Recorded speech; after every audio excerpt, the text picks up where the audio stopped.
Question of the morning. The Masters is underway. Is it must-see TV? Is it gotta-watch TV for you? You absolutely have to be locked in on the Masters. And the answer to that is, for a lot of people, yes. Now, there are people who aren't golf fans in here, and they are passing.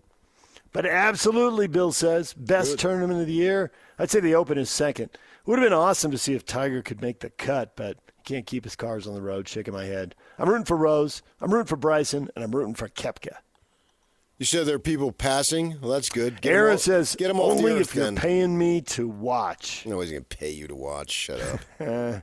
Kevin, golf is not my thing. I'll pass. And Ben, I got to pass. Nah. You got to watch it. You got to be up to date, man. If it's not your thing, plenty of people watch the Super Bowl and it's not their thing. You got to watch the Masters. It's Americana. I would say leave the country if you don't watch it. Brady says, yeah, I got to watch 100%. I watch every ounce of it I can. The Masters is the Super Bowl of golf. That's what I just said, and I didn't even know that. Yep, there you are. You and Brady, mentally aligned. Now, he says, every ounce I can. It is tricky, and the Super Bowl, isn't getting played Thursday and Friday while people are presumably working. So when do people have to get dialed in? Do they watch Saturday for moving day? Just lock it down for the back nine on Sunday? Well, we're talking primarily to BYU fans, and they're entrepreneurs, and so they have time in their schedule. Take a little time off and watch it all. Yeah, our show, at least for me, I target the elite. I don't really have time for the others. Yeah. Hard to believe you get the feedback you get on social media, PK. I target the elite. I do. They're the ones with the money. I want to make the clients happy. I mean, if you don't have money, I'm not really interested in you. Tony says, I tune in for round 3 and 4 and hoping that the best of the best are at the top of the leaderboard then. I get that. It's a weekend. Let things shake out a little bit. You can still watch 6, 7, 8 hours of golf over the last couple of days. But I thought that, March Madness is about the Cinderellas. How about April awesomeness? These Cinderellas, the no-namers having a shot. The Jackson Harringtons of the world. I don't know who that is. He's an amateur who's 1 under right now and tied for second place. He's having his moment. I don't think we think he's going to be around on the weekend, but in 3 minutes, I won't remember his name. That's probably true. Let the old guys like Vijay Singh and Jose Maria Althawal have their time on Thursday, but by Saturday, how close are they going to be to the top of the leaderboard? Cabrera, you mentioned him.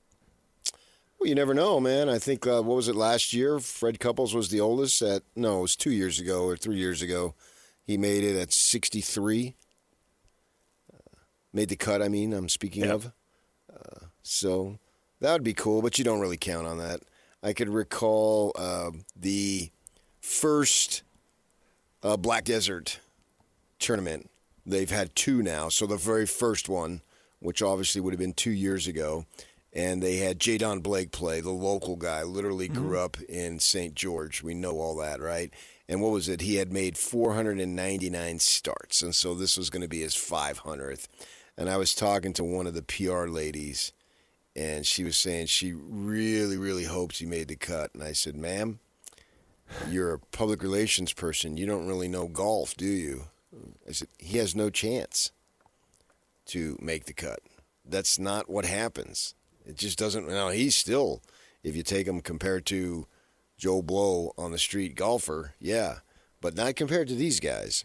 And that's the way this thing works, is you don't have much of an opportunity because nature takes its course. Now, you can still go out because I think he was 65 at the time, or just about turning 65. So you can go out and have a good time golfing, but not at this level. And she sort of was surprised. It reminded me of the first time the Jazz were moving over to this other station that they're on a couple years ago. And one of the news anchors, she says, "Oh, I just have a feeling that this is going to be their year." Yeah, I don't. Neither does anybody else. But okay. Stay in your lane. That was embarrassing. Chrissy part 2. So, of course, Jadon Blake did not make the cut, but that was understood that you're just not going to at that age. It's very, very rare, and it wasn't going to happen. So we understand that Jack Nicklaus had the ceremonial first tee, and he hit a duck hook into the crowd. But he's 86 years old now.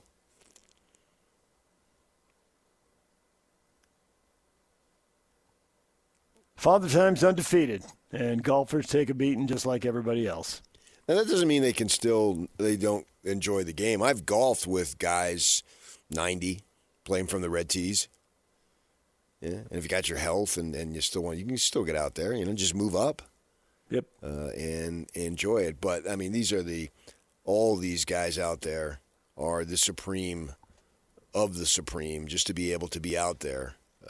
And we know the top ones and all that. And they usually come through. It's hard to pinpoint which one.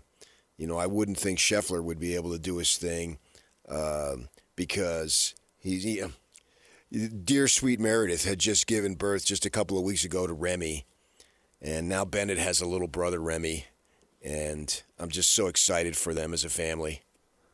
David says, the Masters is fun to watch, but it's not gotta watch. I'll tune in Saturday and see what's going on. Okay, well, then if you're going to tune in Saturday, then you do watch it. I mean, what is gotta watch? But you want to watch, so therefore you gotta watch. And if you gotta watch, then you know what time it is. It's Masters weekend.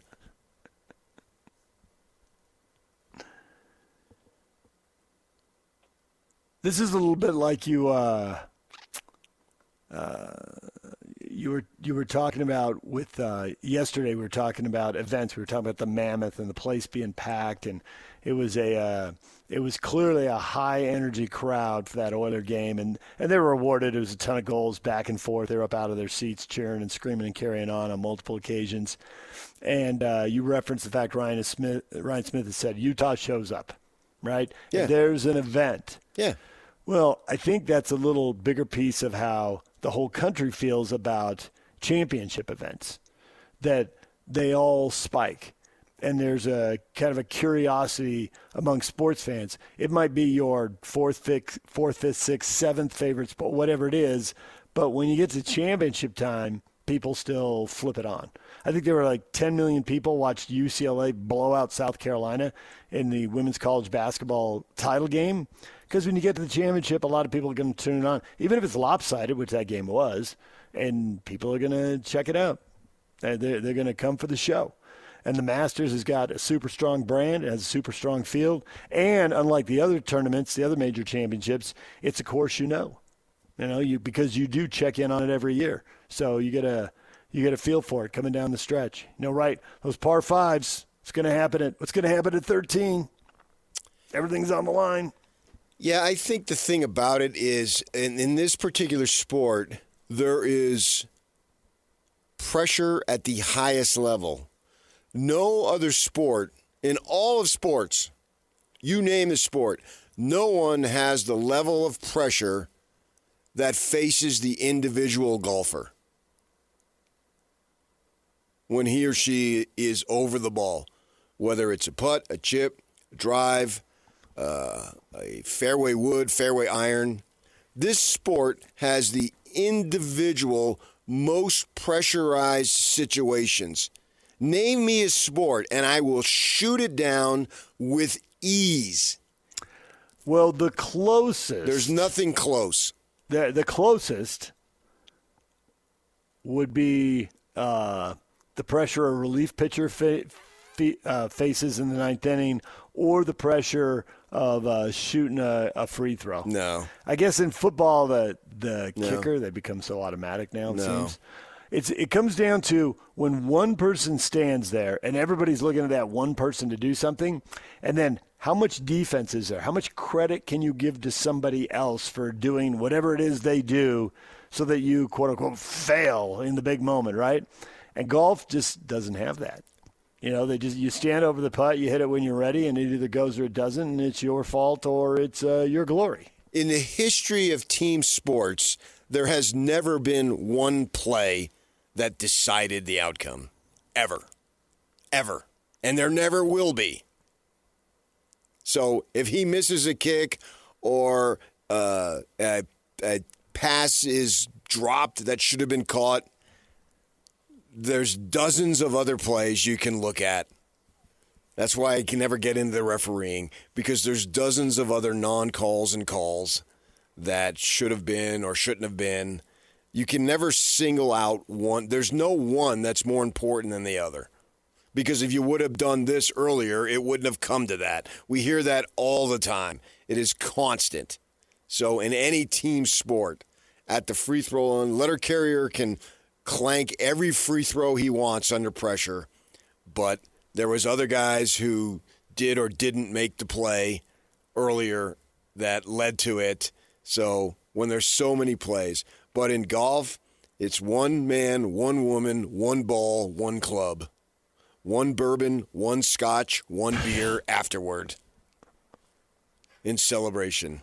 And the pressure on it is just absolutely enormous, which is why almost consistently scores are higher on Sunday than they are Thursday. And what has changed? Maybe some pin placements have changed, but the amount of pressure is what is the big differentiator. That's it. It's why they talk about Johnny Miller in his 60s in San Francisco. What did he shoot? A 64 or something like that? And it's like 50, 60 years ago. And they still talk about it because it was Sunday. Sunday at the Masters. Sunday at fill in the blank. And the thing about it, too, is all of us who've ever touched a golf club and picked it up and gone out to the course have felt that type of pressure in their minds, even though it doesn't relate to anything close to what these professional men and women go through. But we've created the pressure because pressure is not a real thing. Pressure cannot be held. It can be identified or it can be eliminated. Talking to Mike Weir about that. How is it, Mike, when you're standing over something? Now, he experienced this very thing when he won his Masters. And he won it, I think, in overtime. I believe it was one hole. To a playoff. Yeah.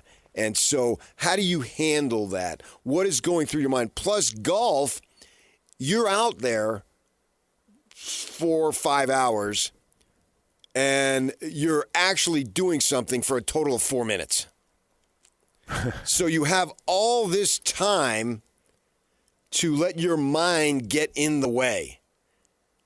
Was Tiger that much more skilled than the other guys, or was he that much more mentally tougher? Clearly, it is about the mental toughness, and we can go back and on the archives when I had an opportunity last October to speak to Nick Faldo, winner of 6 majors, 3 overseas there, and 3 right here, the last of which was 30 years ago, 1996.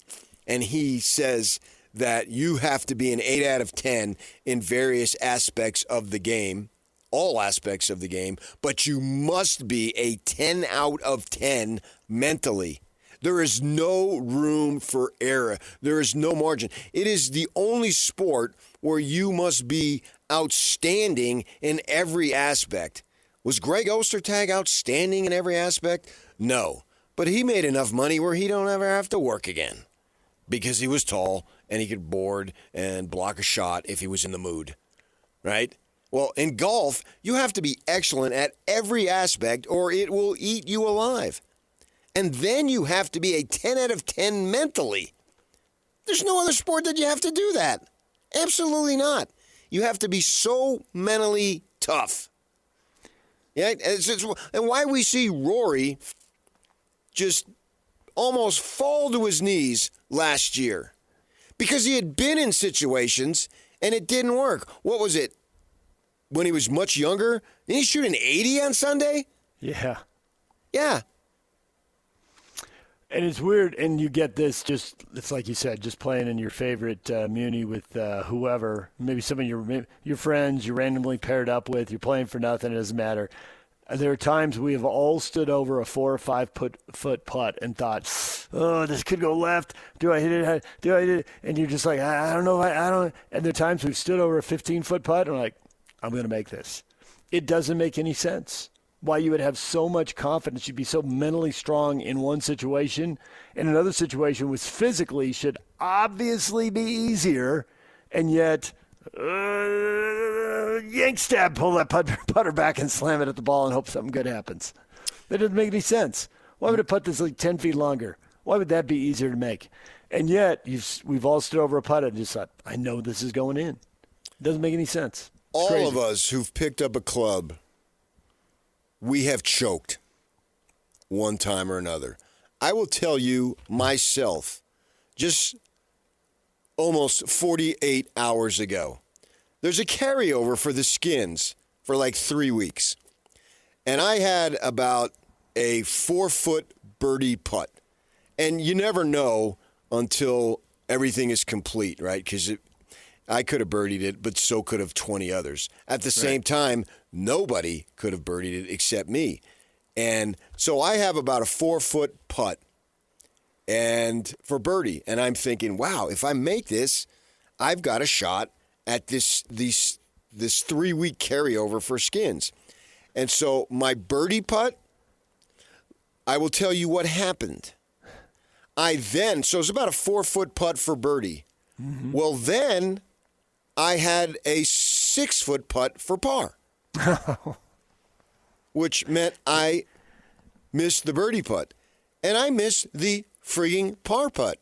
So I ended up with a bogey, and I play from the whites, and it's short, so I ended up 1 over. I earned some. It's pro shop money here. They can't give you cash here in Utah, and so I didn't get it. And then the results come out later in the day, or the next day, not that day, the next, so Tuesday, they come out Wednesday. And somebody had a birdie on another hole, and it was the first hole. So there wasn't that much pressure because we just go 9. You have 8 more to go. He doesn't know, so it's not maybe he didn't think about the pressure. It's the first hole. He birdies. Nobody else birdies. And I was telling Yak this earlier in a commercial break. So he gets to skin $1,000. And you can a lot go of pro shop online. money. Yeah, pro shop money. You can go online and you can look at everyone's score. So last night at like 10 o'clock, I decide I'm going to start looking to see if anybody birdied number 11. Because then I'm going to torture myself even more.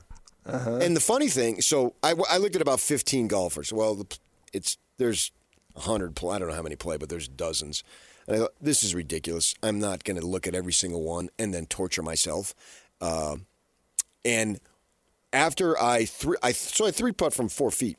I take the ball. There was nobody behind us, so we had time. I put the ball back in the same spot, no pressure, boom, make it right away. And so it was all about pressure. And I saw you choke under pressure, and I was surprised. It's happened many times. The one I thought of immediately, you weren't there, but you've been there for plenty of them. Where did I miss a birdie putt? It wasn't about that. It wasn't necessarily missing putts. It was we had an opportunity to play golf with the second greatest athlete who ever came out of Thunderbird High. And you sucked that day, and I felt that you were trying to impress him, and you were nervous as all can be, and that wasn't you. I flailed about. Yeah, it wasn't you. And the only thing I could think of is we were all trying to impress each other. Yeah, I know. Yeah, that was terrible. Yeah. I had a I don't know if you've played Park Meadows, but I was playing there with Matt Coma took some of us up there. You know Matt. You were playing for Max Homa? Matt Coma. Oh. Not Max Homa. Matt Coma. And there's a par 3 elevated. It's I don't know what hole Park it is. Meadows. So you're at a country club. No, I don't think it's a country club. Park Meadows is absolutely a country club. Oh, really? Okay. Isn't it now Jeremy Ranch? No, it's just Park Meadows. Oh no, you're right. You're right. No, it is. Yeah, you're right. No, wait a minute. I'm on the left I-80. Where Mark Eaton? Jeremy used to live. Ranch. That's Jeremy Ranch. Jeremy Ranch. Sorry. I was With gonna say Jeremy Ranch. you're playing Matt- Park Meadows. All right. That's not a No, country club. I haven't been to Park But Meadows. I think it's a private course. Yeah. Somehow Matt won something. He won something, so he got a thing for a foursome, and so he's taking us up there, right? And it's super. I mean, it feels like you're hitting off a cliff, and for whatever reason, I knock it to like 3 feet, and I got a birdie putt, and everyone's there, and it's side hill, and I missed it from like 3 feet. Brutal. At least I tapped in for par. I didn't have the 6-footer coming back, but holy cow! And everyone was going nuts because they was tracking. It's going to be an ace. You're going to have a hole in one. You're going to have a hole in one. And it ended up with a super short putt, and then I missed the birdie putt. That was freaking brutal. Anyway, yeah, we've all been there. I played with Mike Weir, and I had to change my underwear 3 times before I even got to the first tee. And first hole, par 5, I played it many, many times. And I triple. And and we played from the blues. He played from the blues rather than the back because that's where where we're playing from. And I triple the hole.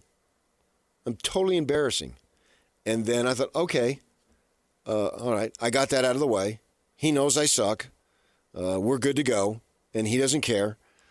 And then the other 17, after I relaxed, I had either a par or a bogey. Yeah.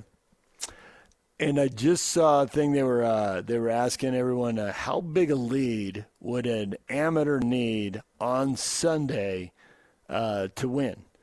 And guys were saying, like, the guys who were optimistic thought a 20-stroke lead, but most of them 40, 50. A couple of people said 100-stroke lead. And there was another one, could an amateur win the Masters if they didn't have to do anything but putt, but they started every hole by putting from the farthest point away on the green. And the guys are like, ooh, and they were going through these holes like, well, that hole, you could putt that right off the green easy, and you could end up 50 yards off the green there, and then you'd be chipping back. And yeah, they were like, no, you couldn't. Most amateurs couldn't win. All you had to do was putt, and they put you on the green, farthest point of the green, but nonetheless, wouldn't win it. It's the gap is so big. And you're playing with a Masters champ, so he already knows you're not nearly as good as him. Hence, it is the most pressurized sport of all sports. And if you argue with me, a lot of us will be you're watching silly. on Sunday. Yeah. All right. DJ and PK, it's 97.5, the KSL Sports Zone. We will take a break. We've got more on the Masters coming up. At the top of the hour, stay with us. We will go to Augusta, Georgia, and we will talk with Brian Taylor at 8 o'clock. Coming up next, we're going to talk a little BYU basketball. Mark Durant is going to join us at 9 o'clock, the portal. More names in. Is somebody coming home? How many guys are leaving? We'll get to that next. Stay with us.